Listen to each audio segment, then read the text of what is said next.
একই ছবি মেদিনীপুর শহরেও।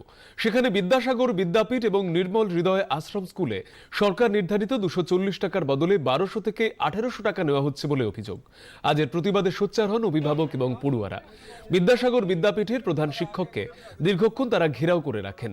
অভিভাবকদের চাপে ভর্তি প্রক্রিয়া বন্ধ রাখে স্কুল কর্তৃপক্ষ। নির্মল হৃদয় আশ্রম স্কুলে বিক্ষোভ দেখানো হয়, কিন্তু অন্যান্য স্কুলে 240 টাকা, এটা নিয়ে সমস্যা। কি বলছেন? ওনারা বলছেন যে আমরা 1200 টাকা নিচ্ছি।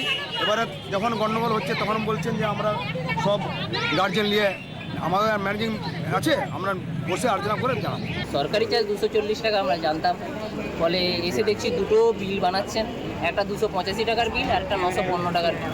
915 টাকার বিলটা আমরা কথা বললাম যে এইটা কেন নেওয়া হচ্ছে, তখন স্যার প্রথমের দিকে বলছিলেন যে যার যার অসুবিধা কেবলমাত্র তাদের জন্য। আমরা বলি না, সকলের জন্যই হওয়া উচিত। তো এই জায়গা থেকে স্যার বলেছেন যে আপাতত ভর্তি প্রক্রিয়া বন্ধ থাকবে। আমাদের মূল দাবি ছিল 285 টাকা, যেটা আপনি বলছেন ওই টাকাতেই একমাত্র ভর্তি হোক, এবং স্যার বলেছেন স্কুল প্রেসিডেন্টের সাথে কথা বলে আবার পুনরায় ভর্তি করবে। আমাদের এই অনুরোধ রেখেছে। যেমন আবার বিপরীতে আরেকটা জায়গায় বলতে চাই, কিছু কিছু স্যার আমাদেরকে ইতিমধ্যে আবার বলছেন যে হুমকি দিচ্ছেন যথারীতি।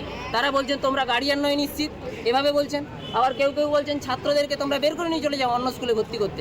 একটা বিদ্যাসাগরের নামে হেরিটেজ স্কুল, এটা এই স্কুলে এরকমভাবে কোনোভাবেই চলতে পারে না। এখানে সরকার নির্ধারিত ফিটাই ভর্তি নিতে হবে এবং 285 টাকাতেই ভর্তি নিতে হবে।